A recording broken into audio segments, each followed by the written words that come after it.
Hi, my name is Jason. I am F2M and gender fluid, and I use they, them pronouns. When did you first realise you might be transgender? Okay, this is a long answer. So when I was a little kid, I thought I was going to grow up to have a penis. I didn't understand the whole concept that identity and body were different. I was convinced that I was a guy. I occasionally enjoyed being feminine and stuff like that, but I was convinced that I was a guy. When I first learned the word trans when I was 12, and I attempted to come out around that time and was very, very strongly pushed back into the closet, and that did not go well. So that's when I first realized that how I was feeling had a name. How did your school and peers react to you being transgender? It was certainly interesting. It was interesting to say the least. My parents were definitely not psyched about it. My friends were completely chill. To be completely honest, one of my friends actually cheered and went, "Yes, I've collected the whole set," when I came out, because she was just really happy to have a friend who was genderqueer, which actually made my day and made coming out a whole lot better.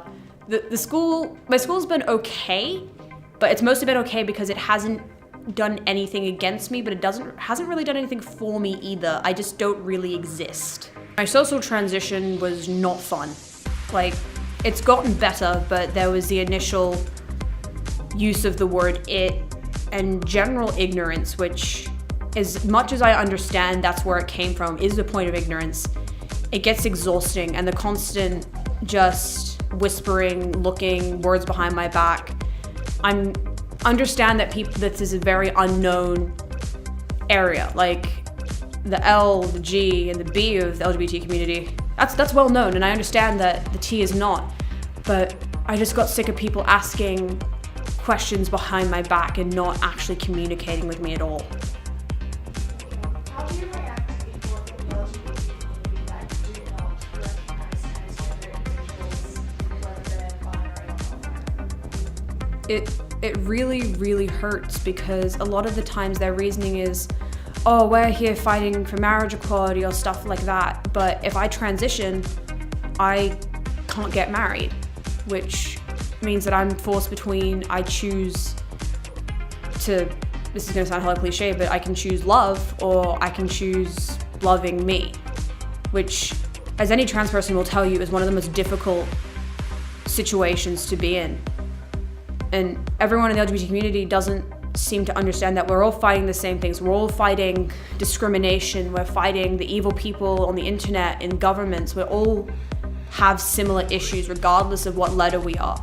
And a lot of trans people, including myself, are more than one letter. A lot of us are pan, poly, bi, gay. We're not all straight.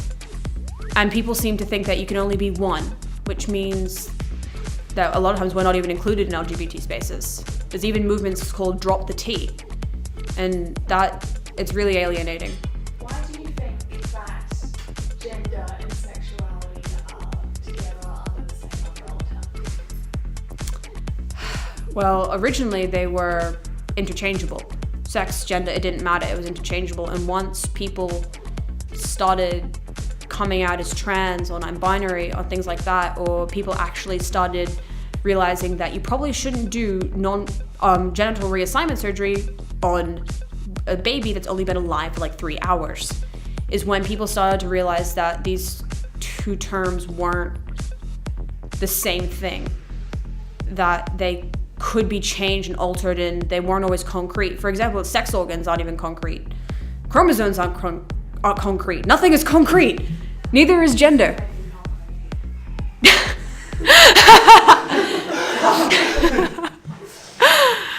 Okay, moving on. What could your community do to improve their treatment of transgender individuals? The first thing that I would really wish people would do would just be education to start with. Like, even if it's just basic, like, there are more than two genders. Like, as much as a concept that struggles to believe for most people, that is a fact. Basic education is needed so that people like me can be safe. Because sometimes we're in physical danger, mental danger, We may not be seen by health professionals. We may be kicked out of bathrooms. It's not safe for us to always be who we are. And then when we're constantly closeted, then you have the mental health effects of that situation. Please try and describe dysphoria. So there's two really good ways to explain dysphoria. So one that I use for people who have very little knowledge of trans people at all is, so imagine that every single time you go about your day, people read you as a completely incorrect gender. You try to use the bathroom, you get screams and kicked out and called pedophile, creeper. You try to go to store and try something on and you get told, oh, you can't wear that, only gay people wear that, or something like that. Everyone calls you by the wrong name, the wrong pronoun, and no matter what you say, nothing ever changes. Some people are okay with it and switch it for you, but most people don't, and they insist on treating you as someone you're not. That's what it's like for a trans person. We know who we are. We're not trying to change who we are. We've always been this, but society has always read us as somebody different. The other day I had someone say to me, oh, so you decided that you wanted to be a guy, right? No, I have always been a guy. I've always been non-binary in who I say I am. When I was born, they may not have known this and read me differently, but I have never been anything different. So when I'm dysphoric, it's the constant feeling that I don't belong. This doesn't fit. My body is not my own. I wear binders to relieve this. I speak lower. I'm grateful when I get a sore throat because my voice sounds different. I'll avoid bathrooms. I've gone whole days at school without using the bathroom because the feeling of not belonging is so strong that I can't handle it. I just can't.